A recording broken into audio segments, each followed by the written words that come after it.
अफसोसनाक खबर शामिल करते हैं तांदरेवाला से, जहां के थाना गढ़ फतेह शाह में मजदूरी की उजरत मांगने के लिए आने वाले मजदूर पर एहलकार का बेमाना तशद्दुद। मौजा शादी सादात का जमशेद भट्टी जख्मी।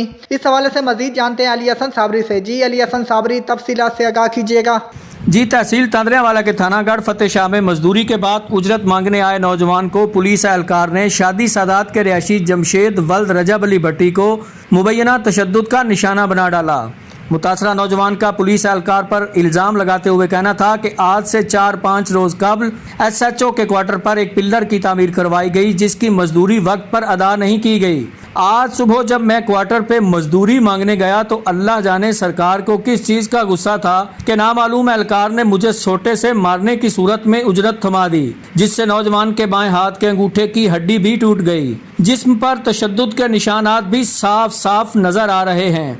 इस हवाला से मुतासरा नौजवान का मजीद क्या कहना था, आइए सुनते हैं।